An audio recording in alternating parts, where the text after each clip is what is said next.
عليكم ورحمة الله تعالى وبركاته. نحمده ونصلي على رسوله الكريم. أما بعد فأعوذ بالله من الشيطان الرجيم. بسم الله الرحمن الرحيم. وقاتلوا في سبيل الله الذين يقاتلونكم ولا تعتدوا إن الله لا يحب المعتدين. صدق الله العظيم. رب اشرح لي صدري ويسر لي أمري واحلل عقدة من لساني يفقه قولي. Bangladeshi Muslim community মালয়েশিয়ার আয়োজনে university science মালয়েশিয়ার এই খুলিয়া দেওয়ান খুলিয়ার এই থিয়েটার হল রুমে আজকে পেনাং কনফারেন্স 2023 যারা আপনারা উপস্থিত হয়েছেন তাদের সবাইকে জানাচ্ছি আন্তরিক শুভেচ্ছা এবং অভিনন্দন। আহলান ওয়া সাহলান ওয়া মারহাবান বিকুম ফি হাযা আল-লিকা আত-তাইয়িব আল-মুবারাক। শুরুতে আমরা আল্লাহ রাব্বুল ইজ্জা ওয়াল জালালের দরবারে শুকরিয়া জ্ঞাপন করছি যে আল্লাহ রাব্বুল ইজ্জা ওয়াল জালাল আমাদেরকে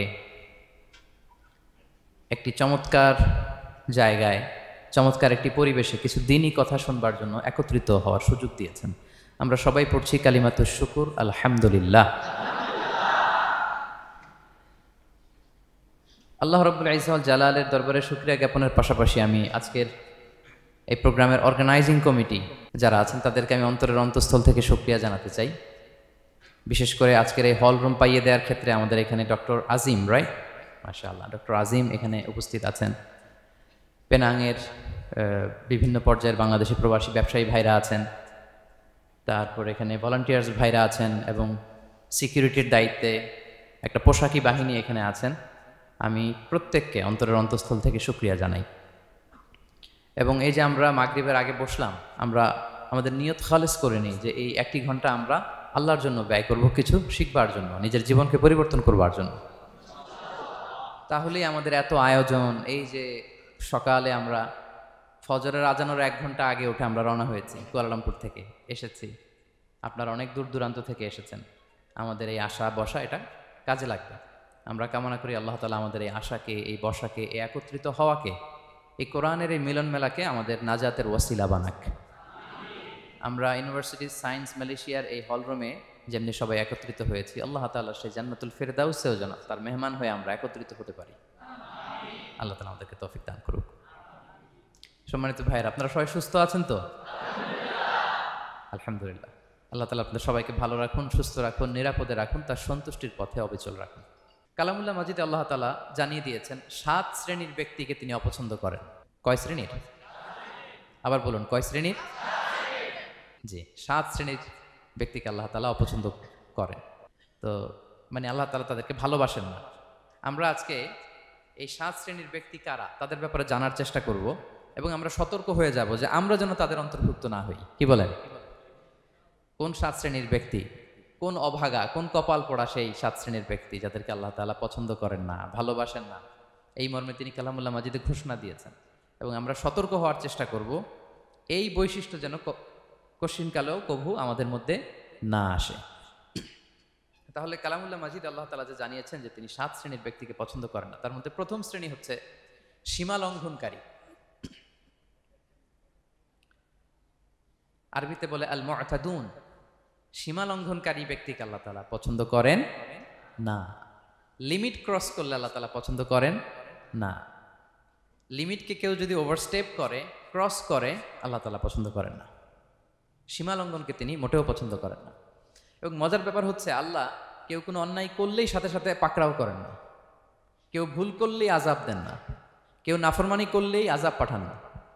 আল্লাহ অনেক সময় দেন, অনেক সময় দেন, শুধরে যাবার অনেক টাইম সে পায়। তারপরও যখন সে লিমিট ক্রস করে তখন আল্লাহ ধরেন। আল্লাহ সব সময় ধরে না, ধরলে ছাড়ে না, ধরে ধরে ধরে না, ধরলে আল্লাহ ছাড়ে না। আল্লাহ সব সময় ধরবে না।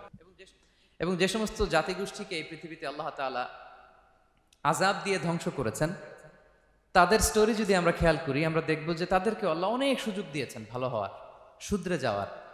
কিন্তু তারা আল্লাহর আদেশ অমান্য করতে করতে করতে করতে যখন লিমিট ক্রস করে ফেলছে, একটা সবকিছুর একটা লিমিট থাকে, কি বলেন? We all should know all limits. আপনাকে জানতে হবে যে আপনি কতটুকু পর্যন্ত করতে পারবেন, কতটুকু আপনার সীমানা। You should know your limit. এই লিমিটটা আপনার জানতে হবে। তারা যখন লিমিট ক্রস করেছে আল্লাহ আযাব দিয়েছে। আপনারা সামুদ জাতির নাম শুনেছেন? তাদের কাছে আল্লাহ তাআলা একজন নবী পাঠিয়েছিলেন, নাম হচ্ছে সালেহ আলাইহিস সালাম। আল্লাহ নবী সালেহ আলাইহিস সালাম, তিনি তাদেরকে দাওয়াত দিলেন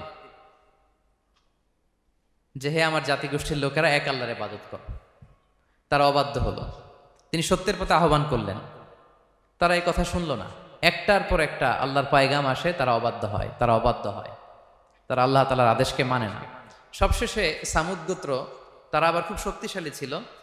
তারা পাহাড় কেটে আর্কিটেকচার করে ডিজাইন করে কিভাবে আবাসন তৈরি করতে হয়, পাহাড়ি এলাকায় মাউন্টেইন এলাকায় কিভাবে আবাসন তৈরি করতে হয়, এটার ব্যাপারে এক্সপার্ট ছিল। কিন্তু তারা সালেহ আলাইহিস সালামকে বলল, সালেহ তুমি পাগল, তুমি জাদুকর, তুমি যে আল্লাহর কথা বলছো আমরা মানবো এক শর্তে, যদি এই পাহাড়ের ভেতর থেকে 10 মাস গর্ভধারিণী একটা উট যদি বের করে আনতে পারো, এমন একটা শি ক্যামেল উট যদি বের করে আনতে পারো, যেই ওটের পেটের ভেতরে একটা বাচ্চা থাকবে এবং ওটটা পাহাড় থেকে বের হয়েই বাচ্চা ভূমিষ্ঠ করবে, এরপরে ওটের দুধ যেন আমরা খেতে পারি, তুমি যদি এটা দেখাইতে পারো তাহলে বুঝবো তুমি সত্য নবী। দোয়া করলেন, আল্লাহ আমার এই জাতি সামুদ, তারা তো চেয়েছে যে পাথর ভেতর থেকে যদি একটা উট বেরোয়, ওর যদি বাচ্চা দেয় আর দুধ দেয়, তাহলে তারা তোমাকে মেনে নেবে। আল্লাহ তুমি মেহেরবানি করে এই মিরাকেল, এই মুআজিজা তুমি তাদের দেখিয়ে দাও। আল্লাহ তাআলা দোয়া কবুল করলেন। হাজার হাজার মানুষের সামনে চাক্ষুষ দিবালোকের মুহূর্তে পাথর ভেঙে একটা উট বেরিয়ে এলো বিশাল আকৃতির, এবং 10 মাস গর্ভধারিণী উট, সাথে সাথে এই উট বেরিয়ে বাচ্চা প্রসব করলো, এবং সাথে সাথে এই ওলান থেকে উটের দুধ বেরোতে লাগলো। হাজার হাজার লোক এটার ওলান থেকে দুধ নিয়ে তারা তৃপ্ত হলো। আচ্ছা, এই মুহূর্তে তাদের কি করা উচিত ছিল বলেন তো? আশহাদু আল্লা ইলাহা ইল্লাল্লাহ ওয়া আশহাদু আন্না মুহাম্মাদুর রাসূলুল্লাহ ওয়া আশহাদু আন্না সালিহান নাবিয়ুল্লাহ, এটা পড়া দরকার ছিল না? দরকার ছিল। কিন্তু তারা একের পর এক গোয়ার তুমি করতে করতে করতে করতে চাক্ষুষ দিনের বেলা এত বড় একটা মুআজিজা দেখার পরেও তারা অস্বীকার করলো। সাল্লাল্লাহু আলাইহি ওয়াসাল্লাম বললেন, তোমরা তোমাদের ওয়াদা পূরণ করো।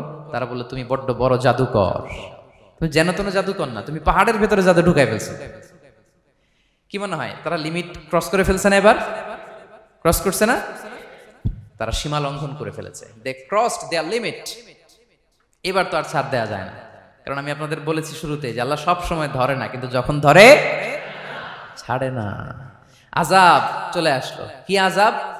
আর্থকোয়েক আর রাজফা, পুরো ভূখণ্ড কেঁপে উঠলো। কেঁপে ওঠার সাথে সাথে সব মাটিতে পড়ে গেল। 2 নাম্বার আসলো সাউন্ড ওয়েভ, শব্দ নিনাদ, প্রচন্ড শব্দ তরঙ্গ। জিবরাইল আলাইহিস সালাম ওই এলাকার উপরে এসে এমন জোরে এক চিৎকার মারলেন, ওই চিৎকারে সামুদ গোত্রের প্রতিটি লোক কানের পর্দা ফেটে মুহূর্তের মধ্যে লাশ হয়ে জমিনে পড়ে রইল। Because they cross their limit. তারা তাদের লিমিট ক্রস করেছে। আর যারা লিমিট ক্রস করে, যারা সীমা লঙ্ঘন করে, তাদেরকে আল্লাহ তাআলা পছন্দ করেন না। আপনারা লূত আলাইহিস সালামের নাম শুনেছেন? উনি আল্লাহর একজন নবী ছিলেন। ওনাকে আল্লাহ তাআলা জর্ডান, বর্তমানে যে জর্ডান দেশ আছে সেখানে পাঠিয়েছিলেন। একটা কমিউনিটি ছিল সাদুম কমিউনিটি। ওই সাদুম কমিউনিটিতে তিনি এসেছিলেন। তিনিও দাওয়াত দিলেন, ইয়া কওমি ইবুদুল্লাহ মা লাকুম মিন ইলাহিন গায়রু, হে আমার কওমের লোকেরা, আল্লাহর ইবাদত করো, আল্লাহকে মেনে নাও। ওরা অস্বীকৃতি জানালো। সত্যের পথে আহ্বান করলেন, অস্বীকৃতি জানালো। ওদের পাশ দিয়ে ক্যারাভেন যেত, কাফেলার লোকেরা ডাকাতি করত। ডাকাতির শাস্তির ব্যাপারে তিনি ভয় দেখালেন, তারা নিবৃত্ত হলো না। এমনকি তারা সমলিঙ্গের প্রতি যৌন আকর্ষণ বোধ করতো। নাউযুবিল্লাহ। হোমোসেক্সুয়ালিটি, এখন একটা গ্রুপ আছে দেখবেন যে রংধনু নিয়ে মিষ্টি মিষ্টি কথা শোনায় বিশ্বব্যাপী। তাদের সাইন হচ্ছে রংধনু, রেইনবো। তারা ছেলেতে ছেলেতে বিয়ে, মেয়েতে মেয়েতে বিয়ে, এটাকে প্রমোট করে। নাউযুবিল্লাহ মিন যালিক। আমাদের এই মুসলিম সমাজে যেন এই আবর্জনা প্রবেশ করতে না পারে, আমাদেরকে সচেতন থাকতে হবে, ঠিক কিনা? এই সাদুম কমিউনিটির একটা বদ অভ্যাস ছিল, তারা ছেলেতে ছেলেতে বিয়ে করত, পুরুষে পুরুষে। আল্লাহ নবী লূত আলাইহিস সালাম তাদেরকে বুঝালেন যে পৃথিবীতে কেউ এই পাপ কাজ করেনি। প্রাণীদের মধ্য থেকেও একটা পুরুষ প্রাণীর প্রতি আকৃষ্ট হয় না। তোমরা আশরাফুল মাখলুকাত হয়ে কিভাবে এই কাজ করো? তোমরা থামো। তিনি নানা ভাবে হৃদয় নিংড়ানো ভাষা দিয়ে দাওয়াত দিলেন, কিন্তু তারা মানল না। তারা এই পাপ কাজ করতেই লাগলো। আল্লাহ তাআলা ফেরেশতা পাঠিয়েছিলেন ওনার কাছে পুরুষের আকৃতিতে। তারা এই আল্লাহর পাঠানো ফেরেশতাদের সাথে এই অপকর্ম করার প্ল্যান করেছিল। তারা মনে করেছিল সাধারণ মানুষ, আসলে এগুলো ছিল কি আল্লাহর ফেরেশতা। তো আল্লাহর ফেরেশতার সাথে যেহেতু এরকম পাপ কাজের চিন্তা করেছে, তার মানে দে ক্রস দেয়ার লিমিট। কি বলেন? সীমা লঙ্ঘন করে ফেলছে। আযাব, পানিশমেন্ট তাদের জন্য অবধারিত হয়েছে। আল্লাহ তাআলা শাস্তি দিলেন। কি শাস্তি দিলেন? সিম্পল। জিবরাইল আলাইহিস সালাম এসে পুরো শহরটাকে উঠাইয়া উল্টায় ফেলে দিলেন। আল জাযাউ মিন জিনসিল আমাল, যে যেরকম পাপ করে তার শাস্তি এরকম। ওরাও স্বাভাবিক মানুষের যে নেচার, এটার উল্টায় ফেলছে। কি বলেন? পুরুষ আকৃষ্ট হবে, সেক্সুয়াল অ্যাট্রাকশন ফিল করবে নারীর প্রতি, নারী পুরুষের প্রতি। এই যে নেচারকে উল্টাইছে না, আল্লাহকে তোদের শহরটারে উল্টাই দিলাম। জিবরাইল সাল্লাম এসে পুরো সাদুম শহরটাকে আকাশে উঠিয়ে একটা আছাড় মারলেন, আপসাইড ডাউন। উপরের অংশ চলে গেল নিচে, সব মাটির অতল গহ্বরে। ফাজআলনা আলিয়াহা সাফিলাহা ওয়া আমতারনা আলাইহিম মিন সিজারাতিন মিন সিজিলিম মানদুদ। আল্লাহ বললেন, উপরের অংশ নিচে নিয়ে নিলাম, পুরো শহরটারে উল্টে দিলাম, আর পাথর বৃষ্টি বর্ষণ করলাম, সব শেষ। ওই জায়গাটা আজও আছে, ওইটা জর্ডান এবং ইসরায়েলের সীমান্তে। এটাকে এখন বলে মৃত সাগর, আল বাহরুল মাইয়িত আরবিতে, ইংরেজিতে বলে ডেড সি। কি সি? Dead sea. মৃত সাগর কেন? কারণ ওখানে কোনো প্রাণী জন্মায় না। ওই সাগরে কোনো মাছ নাই, কোনো ব্যাঙ নাই, এমনকি কোনো শ্যাওলাও নাই। গজবের জায়গা। লবণের density at least 10 times more than the natural sea. সাধারণ সাগরের পানিতেই তো কত লবণ, আমরা মুখে নিলে রাখতে পারি এত লবণ। ওইটার চেয়ে কমপক্ষে 10 গুণ বেশি লবণাক্ত। গজবের জায়গা, আযাবের জায়গা। এবং আযাব কেন এসেছে? দে ক্রস দেয়ার লিমিট, তারা সীমা লঙ্ঘন করেছে। আর ইন্নাল্লাহা লা ইউহিব্বুল মুতাদিন, আল্লাহ তাআলা সীমা লঙ্ঘনকারীকে পছন্দ করেন না। আরেকজন নবীর কথা বলে এই পয়েন্টটা শেষ করি। মুসা আলাইহিস সালাম, ফেরাউনের হেদায়েতের জন্য আল্লাহ তাআলা মুসা আলাইহিস সালামকে পাঠিয়েছিলেন। তিনি নানাভাবে তার ভাইকে নিয়ে দাওয়াত দিতে লাগলেন, কিন্তু ফেরাউন এই কথা মানে না। ফেরাউন বলে, তুমি যে নবী, প্রমাণ কি? মুসা আলাইহিস সালাম বলেন, দেখো এই যে আমার হাতে লাঠি। উনি এমন নবী ছিলেন, উনি লাঠি মাটিতে রেখে দিলে ওটা মুহূর্তে সাপ হয়ে যেত। তো মাটিতে তিনি লাঠি রাখলেন, এটা মুহূর্তে সাপ হয়ে গেল, যে এই যে আমি নবী। মানে না, বললেন আরো কিছু দেখা। তো মুসা আলাইহিস সালাম বগলের এখান থেকে হাত উঁচু করলে নূরের ঝলকানি হাতের মধ্যে দেখা যেত। উনি নূরের ঝলকানি দেখালেন, এরপরও মানে না। এরকম একটার পর একটা আল্লাহ নবী মুসা আলাইহিস সালাম মুআজিজা দেখাতে লাগলেন, কিন্তু ফেরাউন মানে না। শুধু মানে না এতটুকুই না, সবশেষে আল্লাহ নবী মুসা আলাইহিস সালামকে অ্যাসাসিনেশন, হত্যার পরিকল্পনা করলো তারা, যে বনি ইসরাইল, মুসা এবং মুসার অনুসারী যারা আছে দুনিয়া থেকে সরাই দিতে হবে। ধরো মুসারে, ধরো মুসার অনুসারীদের ধরো। ধাওয়া পাল্টা ধাওয়া শুরু হলো। আল্লাহ নবী মুসা আলাইহিস সালাম বনি ইসরাইলকে নিয়ে বাঁচার জন্য ছুটলেন। ছুটতে ছুটতে সামনে লোহিত সাগর। দেখেন, একে তো আল্লাহর বিধান মানে নাই, এরপরে একটার পর একটা মুআজিজা আসলো, সেটাও মানে নাই। এখন নবীরে হত্যার জন্য ছুটছে। কি মনে হয় সীমালঙ্ঘন হয়েছে? একটু হয়েছে না অনেক? আল্লাহু আকবার। আল্লাহ বলেন, ফাআগরাকনাল আখারিন, আমি মুসা এবং বনি ইসরাইলকে বাঁচাই দিলাম, ফেরাউন সহ তার দলবলকে সাগরে ডুবাই মারলাম। শুধু ডুবাই মারে নাই, আল্লাহ বলে, ফালিয়াউমা নুনাজ্জিকা বিবাদানিকা লিতাকুনা লিমান খালফাকা আয়া।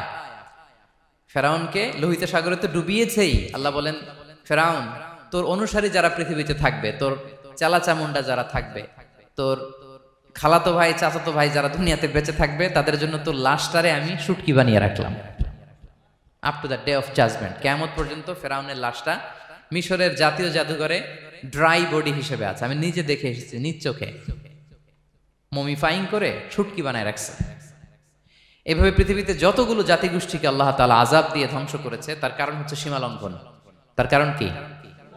প্রিয় ভাইরা, আমরা যেন আমাদের লাইফস্টাইলের দিকে একটু খেয়াল করি, যে এই সীমা লঙ্ঘনের কাতারে আমরা চলে আসলাম কিনা,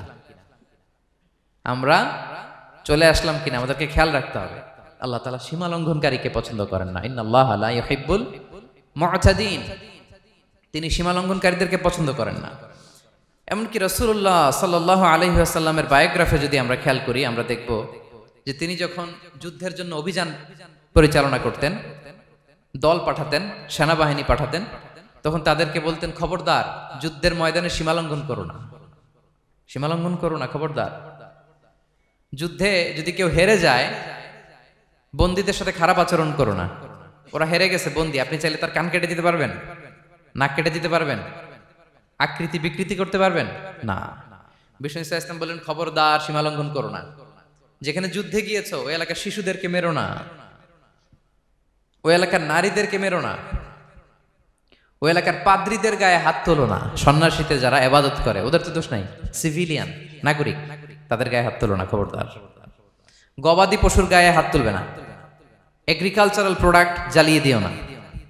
সুবহানাল্লাহি বিহামদিহি। কি রহমতের নবী ছিলেন। সীমা লঙ্ঘন যেন না করে বিষ্ণু ইসা ইসলাম অভিযান প্রেরণের আগে তিনি স্পষ্ট বলে দিতেন, খবরদার কেউ সীমা লঙ্ঘন করবে না। যারা তোমাদের বিরুদ্ধে অস্ত্র তুলেনি তাদের বিরুদ্ধে অস্ত্র তোলা যাবে না, কারণ ইন্নাল্লাহা লা ইউহিব্বুল মু'তাদিন, আল্লাহ তাআলা সীমা লঙ্ঘনকে পছন্দ করেন না। প্রিয় ভাইরা, তাহলে যে 7 শ্রেণীর ব্যক্তিকে আল্লাহ তাআলা পছন্দ করেন না তার প্রথমটা আমরা জেনে গেলাম, তারা কারা? সীমা লঙ্ঘনকারী। আমি কিন্তু প্রায় এরকম জিজ্ঞেস করব এবং সব শেষে আপনাদেরকে নিয়ে রিভাইজ করব। তাহলে 1 নম্বরে আমরা পেলাম তারা কারা? মেহেরবানি করে সবাই বলবেন একসাথে, তারা কারা? তারা সীমা লঙ্ঘনকারী, তারা তাদের লিমিট ক্রস করে, তাদেরকে আল্লাহ তাআলা পছন্দ করে না। সো আমরা আমাদের লাইফের সাথে একটু মিলিয়ে নেই যে আমরা আমাদের কোন ক্ষেত্রে সীমা লঙ্ঘন করি কিনা একটু খেয়াল করেন। আমার যে দায়িত্ব আছে আমি কি সীমা লঙ্ঘন করি কিনা? আমার স্ত্রী আমার দায়িত্বে, তার সাথে সীমা লঙ্ঘন করি কিনা?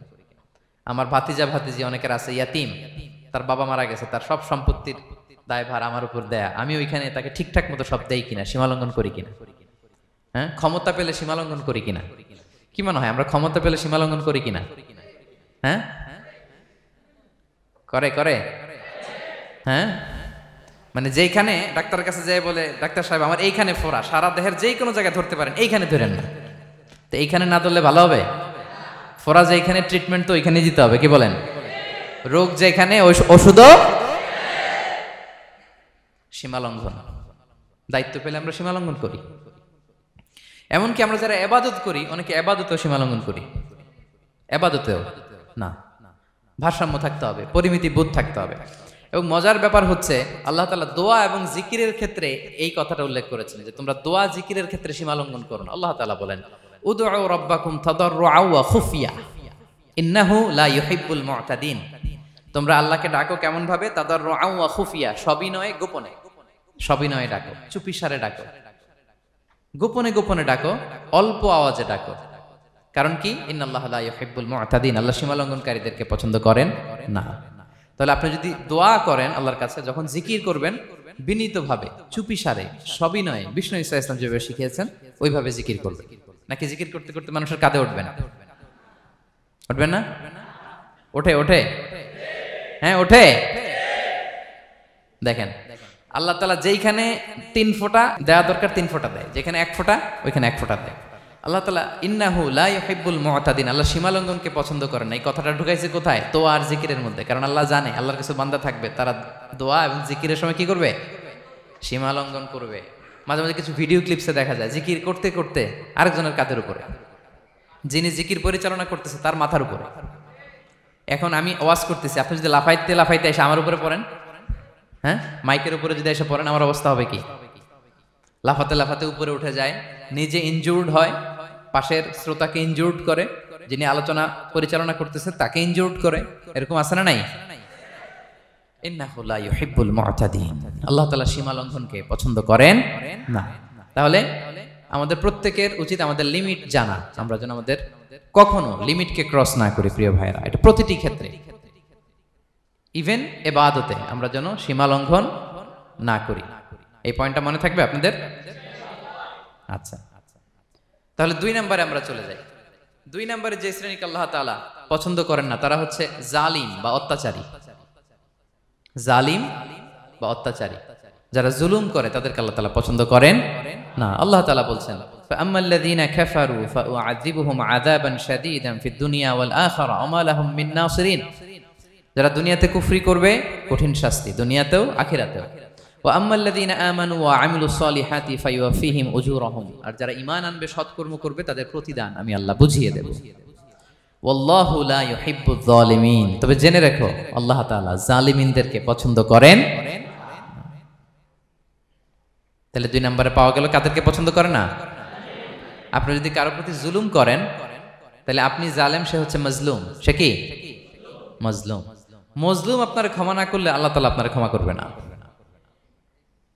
মজলুম যদি ক্ষমা না করে আল্লাহ তাআলা কঠিন কালো আপনাকে ক্ষমা করবে না।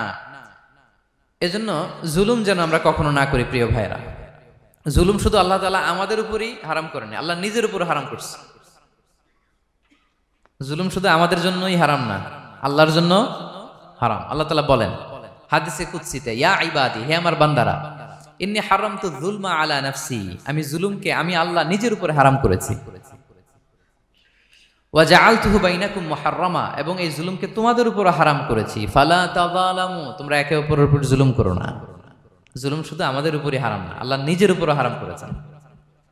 তাহলে জুলুমের সাথে কি মুমিনের কোনো সম্পর্ক থাকতে পারে? পারে না। এবং আল্লাহ তাআলা কখনো কোনো বান্দার উপর জুলুম করেন না।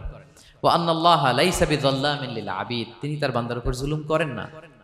কোনোভাবেই যেন জুলুম না হয়ে যায়, এজন্য আল্লাহ তাআলা কিয়ামতের দিন মাওয়াজিনাল কিসত, ন্যায়ের মানদণ্ড তিনি প্রতিষ্ঠা করবেন, যাতে একটু ভুল না হয়ে যায়, জুলুম না হয়ে যায়। আমরা মাঝে মাঝে যে দোকান থেকে বস্তায় বস্তায় চাল নিয়ে আসি না, চাল দেখা যাবে যে 1 মণ চাল হয়তো সামান্য একটু কম হইতে পারে, সামান্য একটু বেশি হইতে পারে, এরকম হয় না? দেখবেন যে দিছে 10 কেজি, বাসায় এসে দেখবেন যে 10 কেজির চেয়ে একটু বেশি, একটু সামান্য বেশি কয়েক গ্রাম, অথবা 10 কেজির চেয়ে সামান্য কয়েক গ্রাম কম, এরকম হয়ে যায় না? মানুষ তো আমরা, কি বলেন? কিন্তু আল্লাহর নিক্তি পাল্লায়, মিজানের পাল্লায় এরকম হবে নাকি? হবে হবে? আল্লাহ বলে না, মাওয়াজিনাল কিসত, ন্যায়ের মানদণ্ড সেটা। ফামাইয়া আমাল মিসকালা যাররাতিন খাইরান ইয়ারা, যাররা পরিমাণ ভালো করেছো তো সেটাও ওজন দেয়া যায় ওই পাল্লায়। সুবহানাল্লাহ পড়বেন না? ওমাইয়া আমাল মিসকালা যাররাতিন শাররান ইয়ারা, অনুপরিমাণ খারাপ করেছো সেটাও ওজন দেয়া যায়, কারণ ওয়া আন্নাল্লাহা লাইসা বিযাল্লামিন লিল আবিদ, তিনি বান্দার উপর জুলুম করেন না। তিনি এমন পাল্লা দিয়েছে যাতে জুলুম না হয়। আমাদেরটাই ভুল হয়ে যেতে পারে, ওনারটাতে ভুল হলে চলবে না, কেউ জিতে যাবে, ঠকে যাবে, কি বলেন? জাররা কাকে বলে? জাররা, জাররা মানে এত ছোট জিনিস, এত ক্ষুদ্র জিনিস যেটা খালি চোখে দেখা যায় না। বাংলাদেশের উদাহরণ দিলে বুঝতে পারবেন ভালো। বাংলাদেশের শীতের সিজনের কথা মনে আছে আপনাদের? না মালয়েশিয়া এসে সব খাই ফেলাইছেন? হ্যাঁ, মালয়েশিয়া তো সারা বছর গরম, সারা বছর বৃষ্টি, শীত হয় না। তো বাংলাদেশের শীতের সিজনে টিনের ঘর যাদের থাকে, মনে আছে কিনা জানি না আপনাদের, ওই টিনের চালে যদি ছিদ্র থাকে, শীতের দিন টিনের চালে যদি ছিদ্র থাকে, তাহলে মাঝে মাঝে দেখবেন ওই চিকন ছিদ্রটা দিয়ে সূর্যের একটা আলো ঘরের ভিতরে ঢুকে। মনে পড়ে? টিনের চালের ছিদ্র, চিকন এই ছিদ্রটা দিয়ে সূর্যের একটা চিকন রশ্মি নিচে পড়ে। তো ওইটার কাছে গেলে দেখা যায় ওই আলোটার মধ্যে পাতলা কি কি যেন ধুলাবালি উঠতেছে। এটা আবার অন্য জায়গায় দেখা যায়, এমনি দেখা যায় না, কিন্তু ওইটার কাছে গেলে দেখা যায় এই আলোটা যেই বরাবর আসছে, এইখানে কিছু ক্ষুদ্র ছোট ধূলিকণা, ডাস্ট ঘুরে বেড়ায়। আল্লাহ বলে এইটার নাম হচ্ছে যাররা। ফামাইয়া আমাল মিসকালা যাররাতিন খাইরান ইয়ারা, এই ডাস্ট উড়ে বেড়ানো ছোট্ট ধূলিকণা যেটা খালি চোখে দেখা যায় না, এতটুকু ভালো যদি করো সেটাও সেই মিজানের পাল্লায় ওজন দেয়া যায়। এতটুকু খারাপও যদি করো সেটাও সেই মিজানের পাল্লায় ওজন দেয়া যায়। আল্লাহু আকবার। তিনি তার বান্দার উপর জুলুম করেন না। জুলুম তিনি নিজের উপর হারাম করেছেন, আমাদের জন্য কি করেছেন? হারাম করেছেন। এবং বিষ্ণু ইসলাম আরো ভয়ঙ্কর কথা বলেছেন। তিনি বলেছেন, মান যালামা কিদা শিবরিন মিনাল আরদি তুবিকাহু মিন সাবঈ আরাদিন, কেউ যদি জুলুম করে তার ভাইয়ের 1 বিঘত পরিমাণ জমিন খায়। 1 বিঘত চিনেন তো? এই যে আমার এই আঙ্গুল থেকে এই আঙ্গুলটা, এটা টান টান করলে যতটুকু জায়গা, এটার বলে 1 বিঘত। শিবের আরবিতে বলে শিবের। হ্যাঁ, মান যালামা কিদা শিবর, বিষ্ণু বলেন এই 1 শিবর, 1 বিঘত জমি যদি কেউ অন্যায়ভাবে জুলুম করে তার ভাইয়ের কাছ থেকে খায়, কিয়ামতের দিন তুবিকা আলাইহি সাবউ আরাদিন, এই 7 জমিনকে আল্লাহ তাআলা তার ঘাড়ে চাপাবে। খা, এবার খা। অন্যের জমি খাওয়ার এত শখ ছিল, এবার 7 জমিন ঘাড়ে কর। কিয়ামতের ময়দানে আপনার দেহটারে বিশাল আকৃতির করা হবে, এই 7 জমিনকে আপনার কাঁধে তুলে দেওয়া হবে। এজন্য আমরা অন্যের রাইটস, অধিকার যেন নষ্ট না করি, কারো উপর যেন জুলুম না করি, কোনোভাবেই না। আমরা নানাভাবে এই জুলুমটা করি। আমরা প্রায় দাদার সম্পত্তি থেকে ফুফুদেরকে বঞ্চিত করি, বাবার সম্পদ থেকে বোনদেরকে বঞ্চিত করি। হ্যাঁ, নিজের ভাই আরেক ভাইকে, আপন ভাই ভাইকে বঞ্চিত করে, জুলুম করে। এরকম দৃশ্যপট আমাদের সমাজে আছে না নাই বলেন তো? কিয়ামতের দিন আল্লাহর সুপ্রিম কোর্টের কাঠগড়ায় হিসেব দিতে হবে। আর এই জালিমদেরকে আল্লাহ তাআলা পছন্দ করেন না। এবং সবচেয়ে ভয়ঙ্কর ব্যাপার হচ্ছে, আপনি যখন কারোর উপর জুলুম করেন, ওই মাজলুম আর আল্লাহর মাঝখানে কোনো ফারাক থাকে না। আল্লাহ ওই ফারাকের পর্দা উঠায় নাই।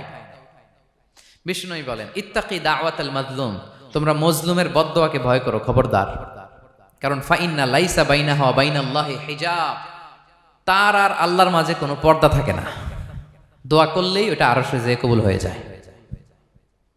আল্লাহ তাআলার চারিপাশে অনেক পর্দা আছে। কেউ কেউ বলে 70,000 নূরের পর্দা। এই 70,000টা সহিহ হাদিস দ্বারা সাব্যস্ত না, কিন্তু অসংখ্য অগণিত পর্দা, এবং পর্দাও এটা নূরের পর্দা। আচ্ছা বলেন তো, জানলা দিয়ে বাইরের আলো ঠেকাতে আমরা দেয়ালে জানালায় কি লাগাই? পর্দা লাগাই। পর্দাটা কিসের তৈরি? মোটা কাপড়ের, যাতে করে ওই আলো না আসে। কিন্তু আল্লাহর চারদিকে যে পর্দা, ওই পর্দাটা কিসের? নূরের, আলোর। ওনার পর্দাই আলো দিয়ে তৈরি। সুবহানাল্লাহ বললেন না? বিষ্ণু বলেন ইত্তাকি দাওয়াতাল মাজলুম, মজলুমের বদদোয়াকে ভয় করো। ফাইন্না লাইসা বাইনাহা ওয়া বাইনাল্লাহি হিজাব, কেউ যখন মজলুম হয়ে কেঁদে বদদোয়া করে, তার আর আল্লাহর মাঝে ওই পর্দা থাকে না। বদদোয়া করছে, ডাইরেক্ট কবুল। খবরদার আমার পেনাঙ্গের ভাইয়েরা, আমরা যেন জালিম না হই। In it's any form, operation in it's any form, যেই কোনো ভাবে, যেই কোনো ক্ষেত্রে, যেই কোনো ধরনের হইতে পারে জুলুম। কাউকে আপনি ছোট্ট কোনো কাজে ঠকালেন, বন্টন নীতিতে ঠকালেন, হ্যাঁ, জমি মেরে দিয়ে ঠকালেন, আমানত মেরে দিয়ে ঠকালেন, ইন ইটস এনি ফর্ম যদি জুলুম করে থাকেন, খবরদার। মজলুমের কান্না কখনো বৃথা যায় না। মজলুমের কান্না কখনো বৃথা যায় না। জীবনের কোনো না কোনো সময়ে এর প্রায়শ্চিত্ত আপনাকে করতে হবে। জীবনের কোনো না কোনো সময়ে এর প্রায়শ্চিত্ত করে আপনাকে মরতে হবে। তাহলে কোন বিশ্বাসী কি জালিম হতে পারে? কারণ ইন্নাল্লাহা লা ইউহিব্বুল যালিমিন, আল্লাহ তাআলা জালিমদেরকে পছন্দ করেন না। তাহলে জুলুমের সাথে আমাদের কোনো সম্পর্ক আছে? হ্যাঁ, কোনো সম্পর্ক আছে। তাহলে দুই শ্রেণীর ব্যক্তির কথা আমরা জানলাম যাদেরকে আল্লাহ পছন্দ করেন না। এক নাম্বার, প্রথমটা কে ছিল? সীমা লঙ্ঘনকারী, লিমিট যে ক্রস করে, ইন্নাল্লাহা লা ইউহিব্বুল মুআতাদিন। দুই নাম্বারে কি জানলাম? হ্যাঁ, জালিম, অত্যাচারী, অপ্রেসর। অপ্রেসরকে আল্লাহ তাআলা পছন্দ করেন না। তাহলে এই দুইটারে আমরা নো বলে দিলাম আজকের এই কনফারেন্স রুমে। আওয়াজ করে বলেন তো সবাই, নো। এই লিমিট ক্রস আর জুলুম, নো, চলে গেছে, খালাস। এবার তিন নাম্বারে দেখি আল্লাহ কাদেরকে পছন্দ করেন না। তিন নাম্বারে আল্লাহ তাআলা অহংকারী, দাম্ভিক লোককে পছন্দ করেন না। অহংকারী, আমাদের তো অহংকার টহংকার নাই না? আছে? অহংকার আছে? কিসের অহংকার বলেন?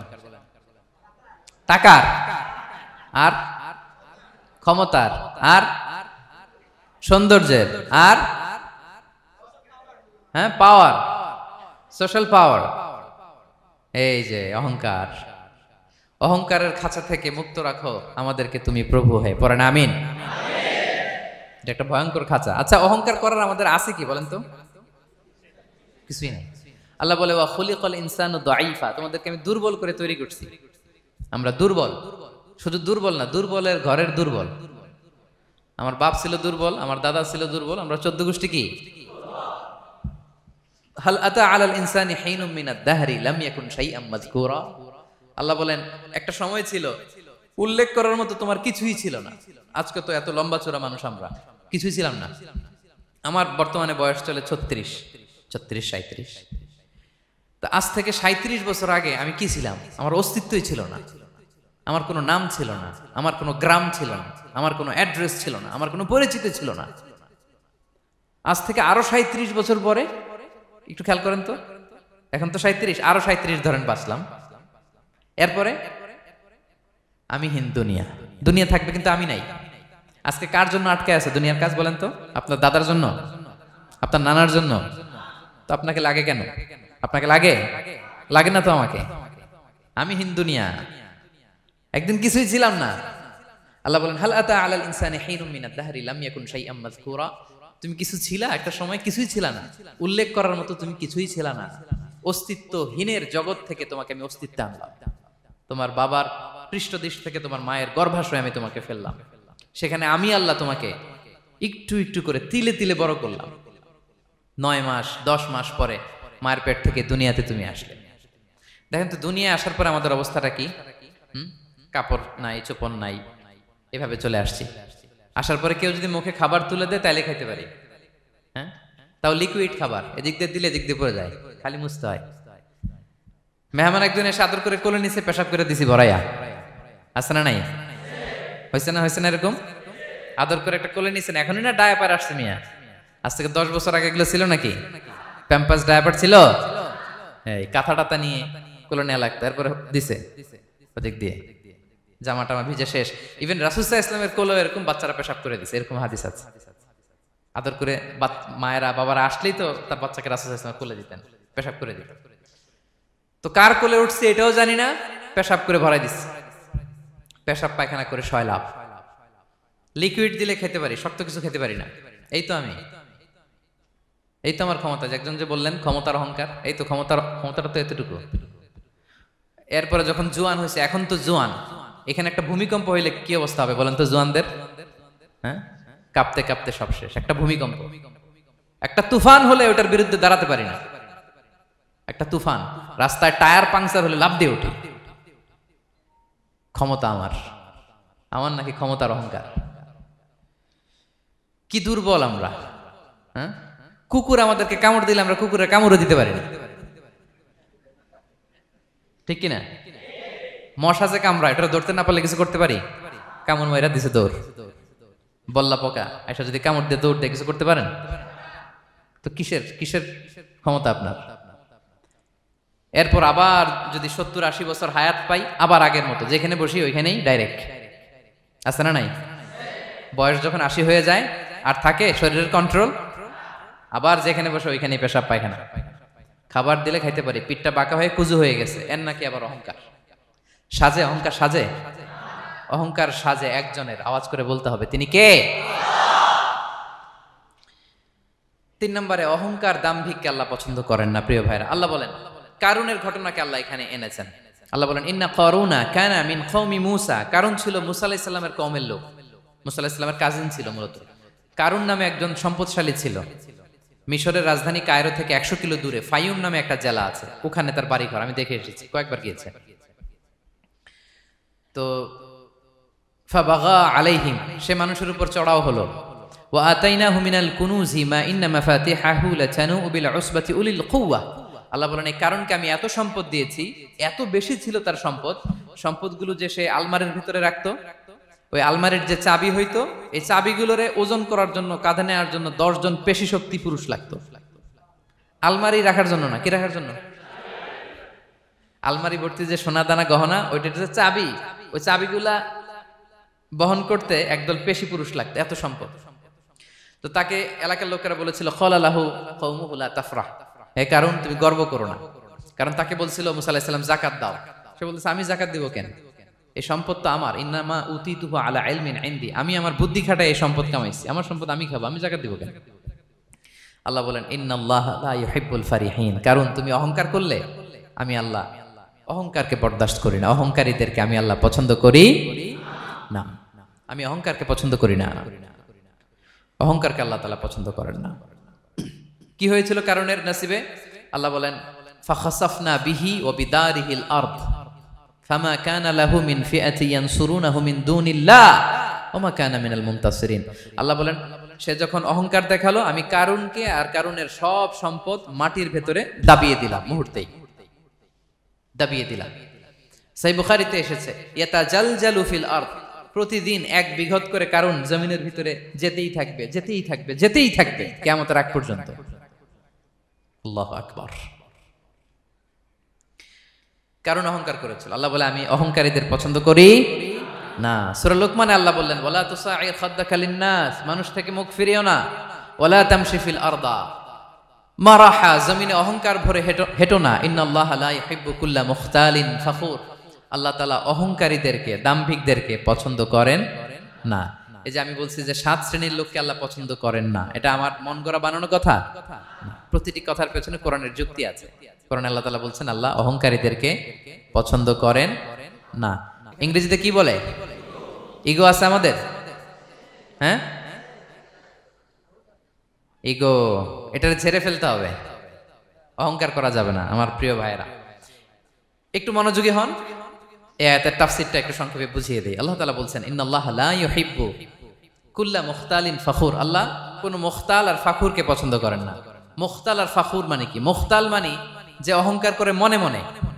কিছু লোক আছে ভিতরে ভিতরে নিজের বড় মনে করে, বাইরে বলে না বা বলার সাহস পায় না, কিন্তু ভিতরে ভিতরে ভাবে আমি কোন হনুরে, কি বলে আমি কোন, আমি তো বড়, আরে আমার চেয়ে বড় বেশি জানে নাকি কেউ, আমার চেয়ে কিছু পারে নাকি, আমি তো, কিন্তু এটা মুখ দিয়ে বলে না, ভিতরে ভিতরে আছে না নাই? এদেরকে আরবিতে বলে মুখতাল। কি বলে? মুখতাল। আরেকজন ফাখুর, সে শুধু ভিতরে না, এটা প্রকাশ্যে বলে বেড়ায়, এটা আরো ডেঞ্জারাস। ফাখুর সে আরো খারাপ, সে প্রকাশ্যে তার অহংকার প্রদর্শন করে, বলে বেড়ায় যে আমি বড়, আমি বড়, আমি বড়। এই আমি বড় কথাটাই সবচেয়ে ভয়ঙ্কর। আমি বড় কথাটাই সবচেয়ে ভয়ঙ্কর। নিজে যাকে বড় বলে বড় সে, লোকে যাকে বড় বলে বড় সে হয়। আমার প্রিয় পেনাঙ্গের ভাইয়েরা, নিজেকে বড় মনে করা এটা শয়তানের স্বভাব। কার স্বভাব? বিনয়ী হওয়া এটা নবীদের স্বভাব। আল্লাহ তাআলা ফেরেশতাদেরকে বলেছিলেন উসজুদু লি আদম, তোমরা আদমকে সিজদা দাও। ফাসাজাদাল মালাইকা কুল্লুহুম, সবাই সিজদা দিল ইল্লা ইবলিস, কে ছাড়া? ইবলিস ছাড়া। সে নিজেকে বড় মনে করেছিল, শয়তান। কিভাবে? সে লজিক খাটাইলো আল্লাহর সাথে, সে লজিক দিয়ে আল্লাহর বলে আল্লাহ ক্বালা আনা খায়রুম মিনহু, আল্লাহ আমি কেন সিজদা দেব, আমি তো আদমের চেয়ে শ্রেষ্ঠ, আমি বড়। আল্লাহ বলতেছে তুমি বড়, কেমনে বড়? শয়তান বলে খালাকতানি মিন নার, আপনি আমারে বানাইছেন কি দিয়ে? আগুন দিয়ে। ওয়া খালাকতাহু মিন তিন, আর আদমকে বানিয়েছেন মাটি দিয়ে। কি দিয়ে? মাটি দিয়ে। আগুনের ধর্ম দাউ দাউ করে উপরের দিকে কি করে? ওঠে, আর মাটি ঢিলা রেখে দিলে নিচে পড়ে যায়। তো সে যুক্তি দিয়ে বলতেছে আল্লাহ ঊর্ধ্বগামী কোন জিনিস তো নিম্নগামী কোন জিনিসের কাছে মাথা নোয়াতে পারে? যুক্তি, মনে রাখবেন যুক্তি সব জায়গায় খাটে। আপনার অফিসের যে বস, মালয়েশিয়ান ভাষায় বসরে কি বলেন আপনারা? ওকে, তোকে। এই আপনার তোকের সামনে যে আপনি লজিক খাটাইলে হবে? বস যেটা বলে ওইটাই ফাইনাল। তো আল্লাহ তাআলা আদেশ করেছিলেন সেজদা করার, সে সেজদা করলেই ভালো করতো, কিন্তু সে যুক্তি দিল আল্লাহ আমি শ্রেষ্ঠ, তাকে বানাইছেন মাটি দিয়ে, আমারে বানাইছেন আগুন দিয়ে, আমি কেন মাথা নত করব, আমি বড়। আমি বড় বলার সাথে সাথে দৃশ্যপট পাল্টাই গেল। আল্লাহ বলে বের হ, ফাখরুজ, বের হ, তুমি অভিশপ্ত, তুমি লানত প্রাপ্ত,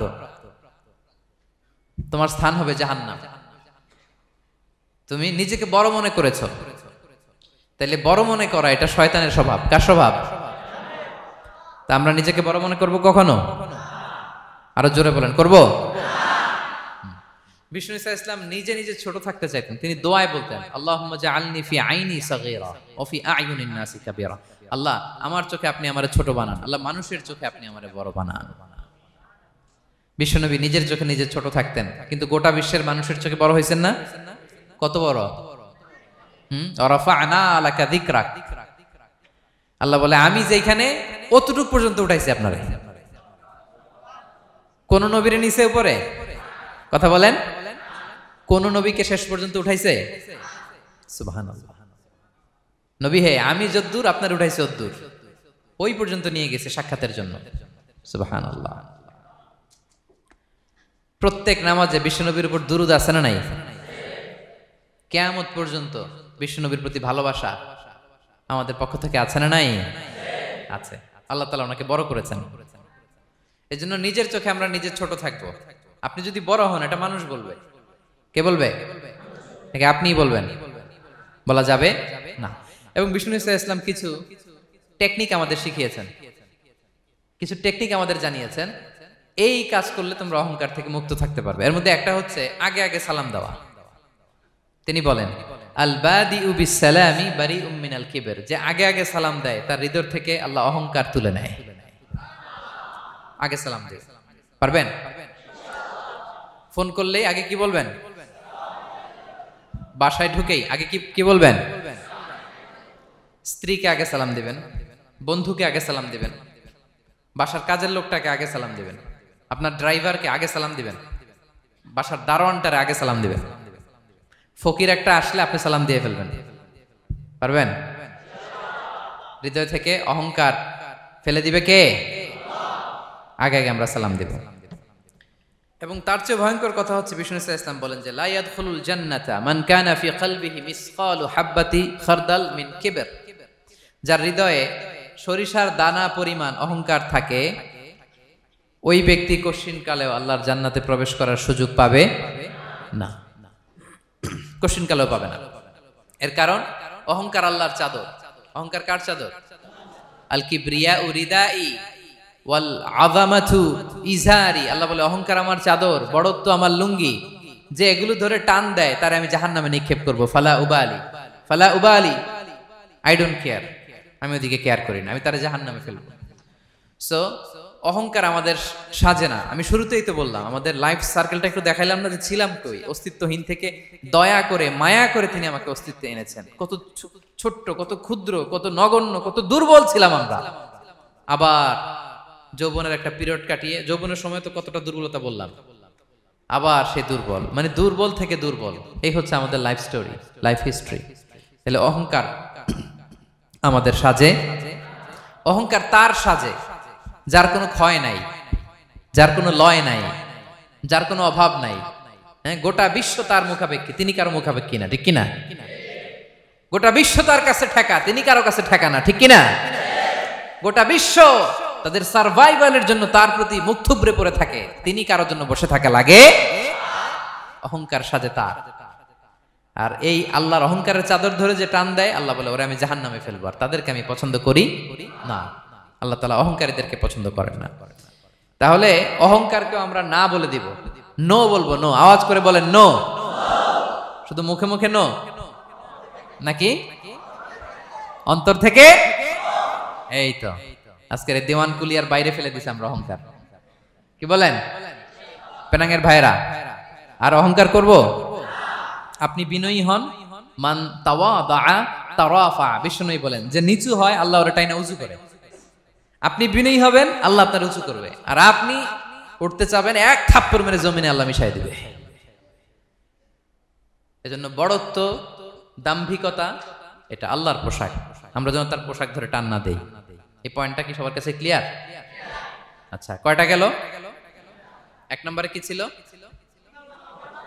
হ্যাঁ, সীমা লঙ্ঘনকারীকে আল্লাহ তাআলা পছন্দ করেন না। দুই নাম্বার, এই তো মনে রাখছেন, মাশাআল্লাহ, অনেক এনার্জেটিক অডিয়েন্স, খেয়াল রাখছে। আর শুরুতে বলছিলাম তো, মনে রেখে দিছে এজন্য যে ধরবে তো মাঝখানে।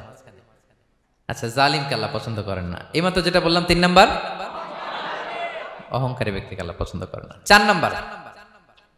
চার নাম্বার হচ্ছে অপচয়কারী বা অপব্যয়কারী। অপচয়কারী বা অপব্যয়কারী, এই শ্রেণীর ব্যক্তিকে আল্লাহ তাআলা পছন্দ করেন। আল্লাহ বলেন কুলু ওয়াশরাবু ওয়ালা তুসরিফু, তোমরা খাও পান করো, কিন্তু ওয়ালা তুসরিফু, তোমরা অপব্যয় করো না। ইন্নাহু লা ইউহিব্বুল মুসরিফিন, আল্লাহ তাআলা অপব্যয়কারীকে পছন্দ করেন না। অপচয়, প্রয়োজন নাই তারপরও খরচ, অপ্রয়োজনীয় খরচ, এটা আল্লাহ পছন্দ করেন না। ইভেন কি দানের ক্ষেত্রেও, আপনি যে দান করবেন, এখানেও ভারসাম্যপূর্ণ দানের কথা বলা হয়েছে। আল্লাহ বলছেন ওয়াল্লাযীনা ইযা আনফাকু লাম ইউসরিফু ওয়া লাম ইয়াকতুরু ওয়া কানা বাইনা যালিকা কাওয়ামা, যারা দান করে, দানের ক্ষেত্রে কৃপণতাও করে না, আবার সব দিয়ে দেন। যেমন আপনার ছেলের স্কুলের বেতন দিতে হবে, ফ্যামিলির খরচ আছে, এটা আছে সেটা আছে, কিন্তু আপনি বেতনে সব দিয়ে দিলেন একজনকে, তো আপনি চলবেন কেমনে? দেয়া যাবে না, ভারসাম্যপূর্ণ হয় নাই। ভারসাম্যপূর্ণ হইতে হবে। তাহলে অপচয়টা আল্লাহ তাআলা পছন্দ করেন না। এবং বিষ্ণু ইসলাম বলেছেন কুলু ওয়াশরাবু, খাও পান করো, ওয়া তাসাদ্দাকু, দান করো, ওয়ালবাসু, যা মনে চায় পরিধান করো। ভালো পোশাক পরিধান করে আপনি আল্লাহ শুকর করবেন, কোনো অসুবিধা নেই। কিন্তু শর্ত হচ্ছে মা লাম ইউখালিতুহু ইসরাফ, এটার মধ্যে কোনো ধরনের অপচয়, অপব্যয় থাকতে পারবে, আও মাখিলা, অথবা বড়ত্ব থাকতে পারবে না। তাহলে 4 নম্বরে আমরা জানলাম যে অপচয়কারীকে আল্লাহ তাআলা পছন্দ করেন না। শুধু এখানেই শেষ না, আল্লাহ তাআলা অপচয়কারীকে শয়তানের ভাইয়ের সাথে তুলনা করেছেন। কার ভাই? আল্লাহ বলেন ওয়ালা তুবাযযির তাবযীরা, তোমরা অপচয় করো না, কারণ ইন্নাল মুবাযযিরিনা কানু ইখওয়ানা শায়াতিন। অপচয়কারী কার ভাই? ওয়া কানা শাইতানু লিরাব্বিহি কাফুরা, শয়তান তার প্রভুর ব্যাপারে অকৃতজ্ঞ। তাহলে আমরা জানলাম অপচয়কারী কার ভাই? আচ্ছা বলেন তো, বুঝে শুনে উত্তর দিন। যিনি শয়তানের ভাই, উনি নিজেও একটা কি? বলে ফেলছেন আপনারাই, আমি আর কি বলবো।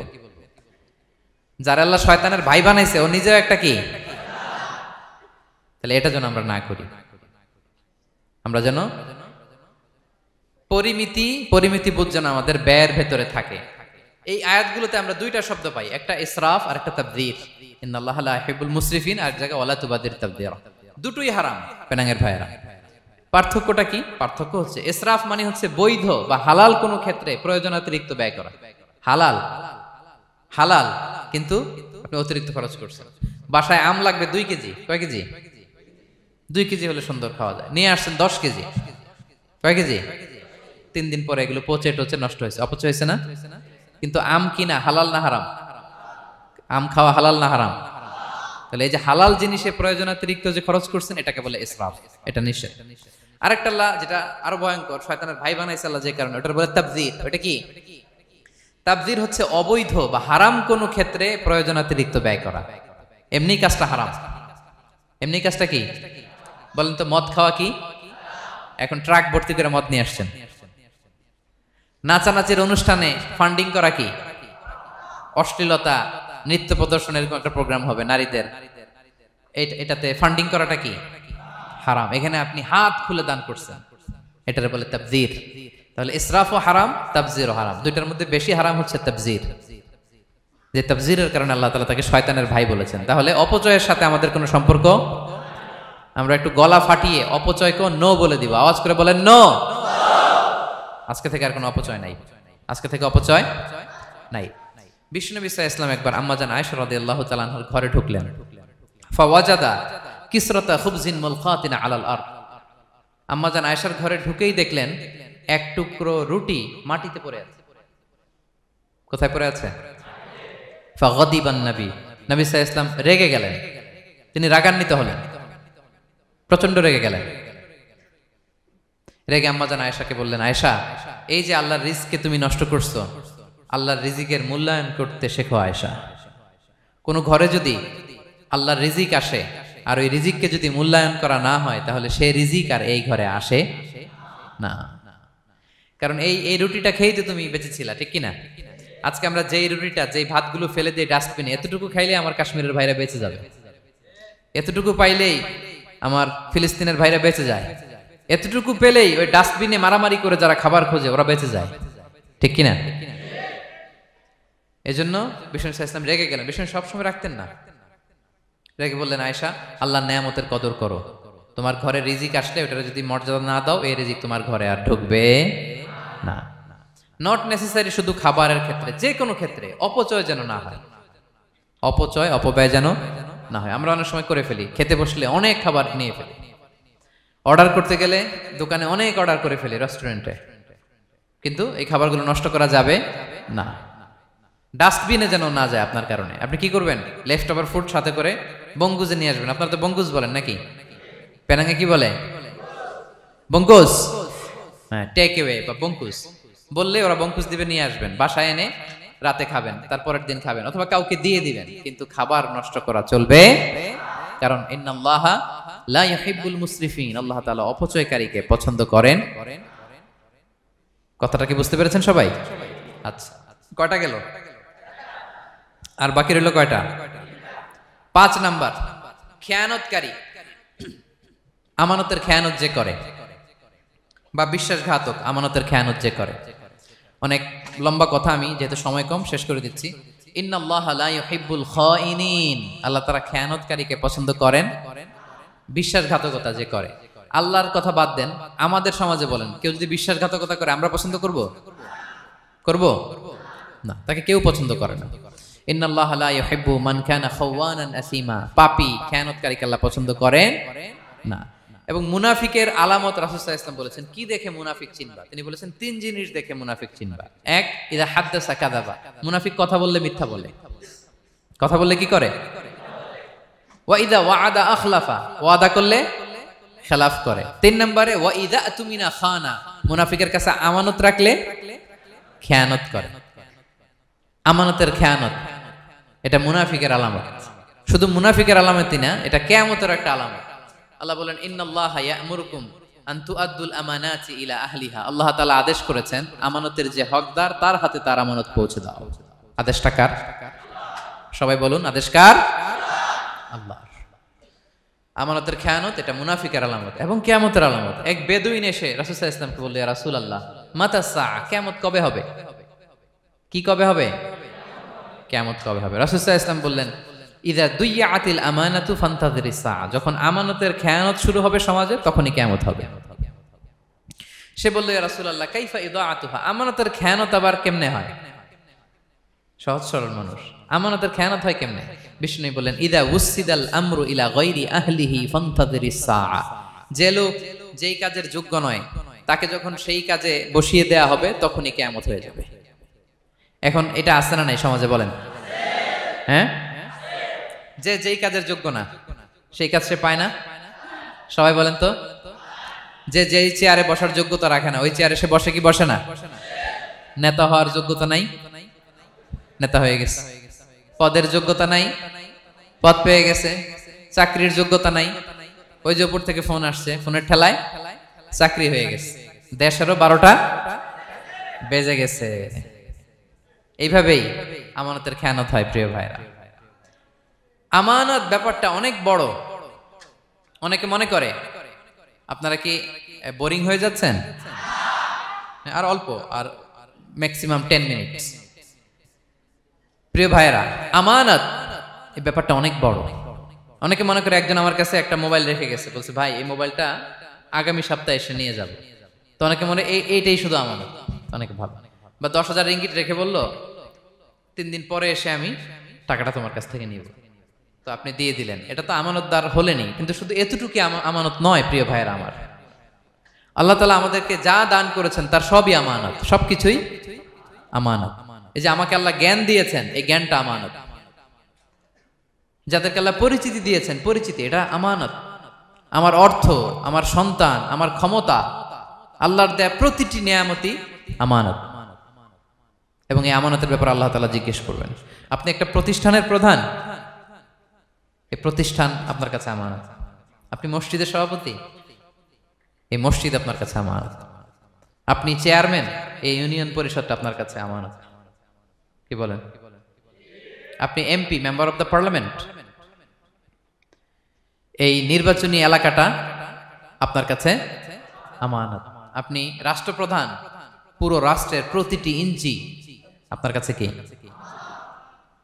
এই আমানতের খেয়ানত যখন হবে, বিষ্ণু বললেন তখনই কিয়ামতের অপেক্ষা করো, ফান্তাযিরিস সাআ, কিয়ামত হয়ে যাবে।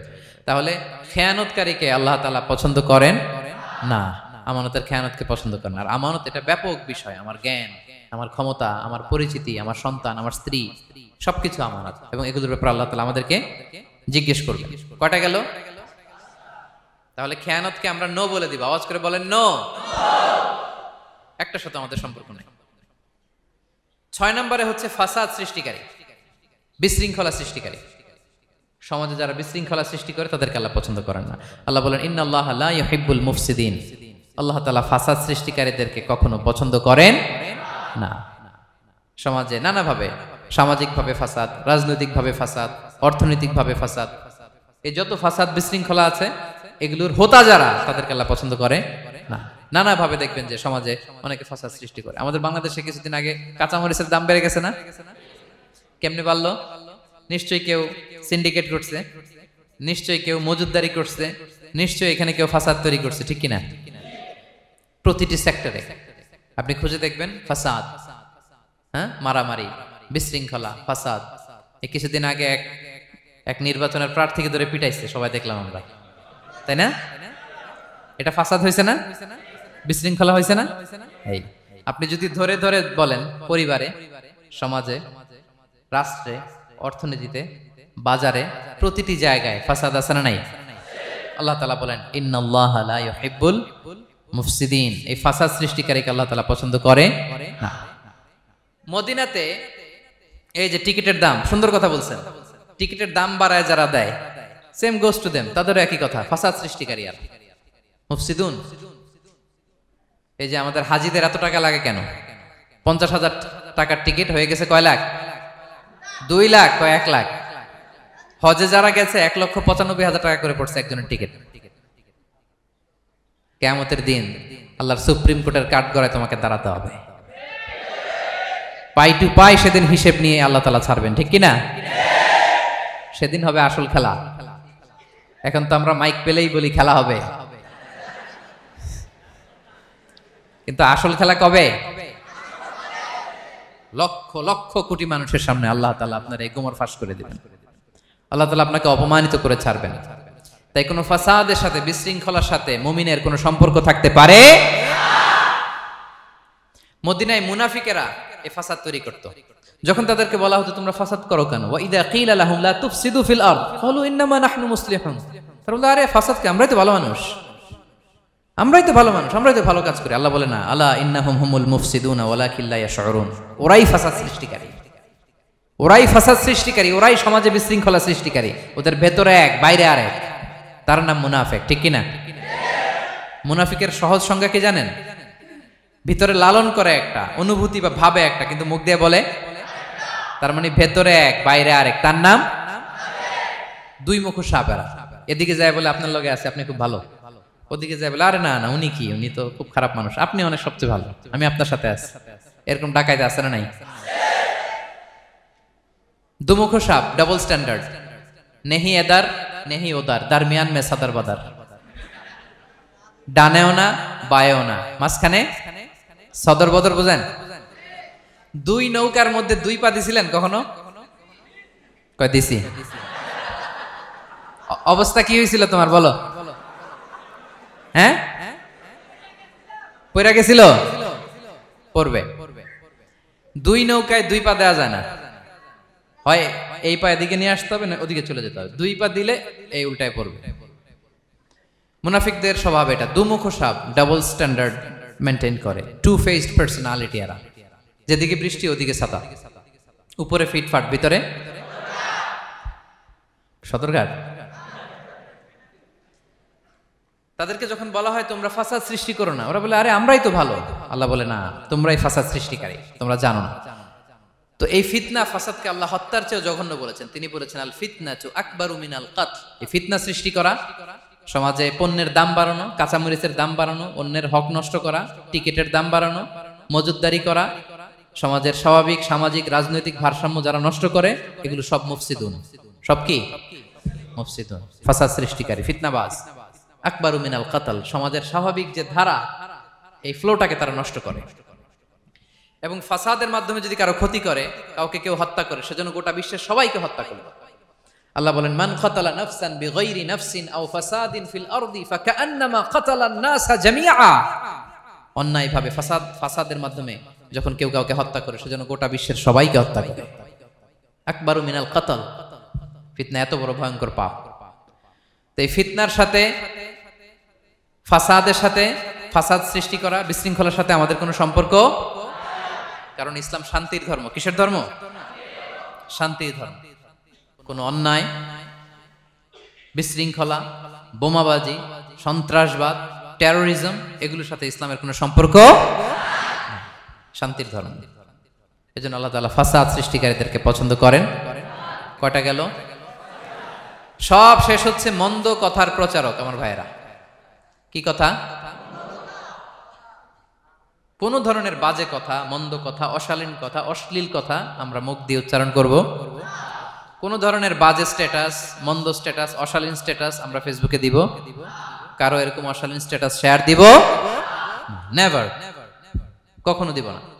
আল্লাহ পছন্দ করেন। আল্লাহ বলেন লা ইউহিব্বুল্লাহুল জাহরা বিসসুই মিনাল কওলি ইল্লা মান যুলিম ওয়া কানা আল্লাহু সামিআন আলিমা। কোন খারাপ কথা কেউ প্রকাশ করবে, পাবলিক করবে, ওপেনলি বলে বেড়াবে, এটা আল্লাহ পছন্দ করে না। কিন্তু সে যদি মাজলুম হয় সেটা ভিন্ন কথা। কোন ধরনের অশ্লীল কথা, অশালীন কথা মুমিনের মুখ দিয়ে বেরোতে পারে? রাসূল সাল্লাল্লাহু আলাইহি ওয়াসাল্লামের ব্যাপারে দেখেন, আনাস রাদিয়াল্লাহু কি বলেন? তিনি বলেন লাম ইয়াকুনিন নবিয়্যু সাল্লাল্লাহু আলাইহি ওয়াসাল্লাম সাব্বাবান। বিষ্ণু সাল্লাল্লাহু আলাইহি ওয়াসাল্লাম মুখ দিয়ে কোনোদিন কাউরে বকা দেয় নাই, গালি দেয় নাই। ওয়ালা ফাহাশান, আমার নবী কখনো তার জবান মোবারক দিয়ে অশালীন কথা বলেন নাই। ওয়ালা লাআনান, কাউকে লানত তিনি করেন নাই। সুবহানাল্লাহ পড়েন। তো সেই নবীর উম্মত হয়ে আমরা কোনো খারাপ কথা বলবো? অশালীন কথা? একসাথে বন্ধুরা যখন বসেন আড্ডা দিতে, যে অনেকে অশ্লীল কথা বলে ফেলে, আছে না নাই? বন্ধুরা কি বলেন আপনারা? Cowan Cowan Cowan. তো এই যে একসাথে বসতে যে অনেক সময় অশালীন, অশ্লীল কথাবার্তা অনেকে বলে ফেলে। এদেরকে আল্লাহ তাআলা পছন্দ করে না। এই জাতীয় কথা যেন আমাদের মুখ দিয়ে কখনো বের না হয়। এবং অশ্লীলতার প্রচার যারা সমাজে ঘটায়, আল্লাহ বলে তাদেরকে দুনিয়াতেও আমি লাঞ্ছিত করব, শাস্তি দেব, আখিরাতেও দেব। আল্লাহ তাআলা বলছেন ইন্নাল্লাযীনা ইউহিব্বুনা আন তাশিআল ফাহিশাতু ফিল্লাযীনা আমানু লাহুম আযাবুন আলীম ফিদ দুনিয়া ওয়াল আখিরাহ। যারা চায় মুমিনদের মাঝে অশ্লীলতা ছড়িয়ে পড়ুক, তাদেরকে দুনিয়া আখিরাতে আমি লাঞ্ছিত করে ছাড়ব। দুনিয়ায় লাঞ্ছিত, আখিরাতেও লাঞ্ছিত, দুনিয়াতেও আযাব, আখিরাতেও। এজন্য অশ্লীলতার সাথে আমাদের কোনো সম্পর্ক নাই। আমরা কোনো অশ্লীল কথা যেন আমরা না বলি। এখন অশ্লীলতার সয়লাভ নাটকের নামে, সিনেমার নামে, বিনোদনের নামে আছে না নাই? এই যে ডিভাইস, হ্যাঁ, সয়লাভ, আপনি ঢুকবেন আর বেরোতে পারবেন না, এমন ভাবে আপনাকে এঙ্গেজ করে রাখবে। এগুলোর সাথে মুমিনের কোনো সম্পর্ক আছে না। মুমিন যেটাই করবে ওটা হালাল পন্থায় করবে, ঠিক কিনা? তাই কোনো অশ্লীলতাকে আমরা শেয়ার দিব না। সোশ্যাল মিডিয়ায় কোনো অশ্লীল ভিডিও দেখবো না, শেয়ারও দিব না। কোনো অশ্লীল নাটক, সিনেমা এগুলো আমরা দেখবো না। দিনকে দিন এটা এমন ভাবে গ্রাস করতেছে, আমাদের সমাজটাকে শেষ করে ফেলতেছে এক এক নামে। পত্রপত্রিকা আমরা দেখি এখন নতুন কি আসছে, ওটিটি প্ল্যাটফর্ম। এরপরে কি আসছে, ওয়েব সিরিজ। আছে না নাই? গত কিছুদিন আগে আমি সোশ্যাল মিডিয়া দেখলাম বিভিন্ন জনে স্ট্যাটাস দিচ্ছে, তৈ তৈ তৈ তৈ তৈ, বয়াম পাখি কই। তো আমি ভাবছি হয়তো কোনো বিখ্যাত কবির কবিতা শেয়ার দিচ্ছে। আমি পরে সার্চ দিয়ে দেখি সর্বনাশ, একটা ইন্টারভিউ দেখলাম একজন, এটা নাকি কোন একটা ওয়েব সিরিজ বা মুভি এই জাতীয় কিছু একটা। তো দেখেন, কবিতার নামে, গানের নামে, সাহিত্যের নামে, সংস্কৃতির নামে, এন্টারটেইনমেন্টের নামে, বিনোদনের নামে এই অশ্লীলতার সয়লাভ, ঠিক কিনা? এই অশ্লীলতার সাথে আমাদের কোনো সম্পর্ক আছে? আমরা যেন মুখ দিয়ে উচ্চারণ না করি এগুলো, ঠিক কিনা? বিষ্ণু বলেন ইন্নাল আবদা লা ইয়াতাকাল্লামু বিল কালিমাতি মা ইয়াতাবায়ানু ফিহা ইয়াজিল্লু বিহা ইলান নার আবআদা মিম্মা বাইনাল মাশরিক ওয়াল মাগরিব। বান্দা অনেক সময় মুখ দিয়ে এমন কথা মুখ ফসকে বলে ফেলে, এটা যে কত ভয়ঙ্কর, এটা যে তারা জাহান্নামে নিক্ষেপ করবে সে কল্পনাও করতে পারে না। আপনার একটা কথা থেকে আপনি জাহান্নামের অধিবাসী হতে পারেন। এই জন্য সোশ্যাল মিডিয়া ব্যবহারের ক্ষেত্রে আমরা সাবধান।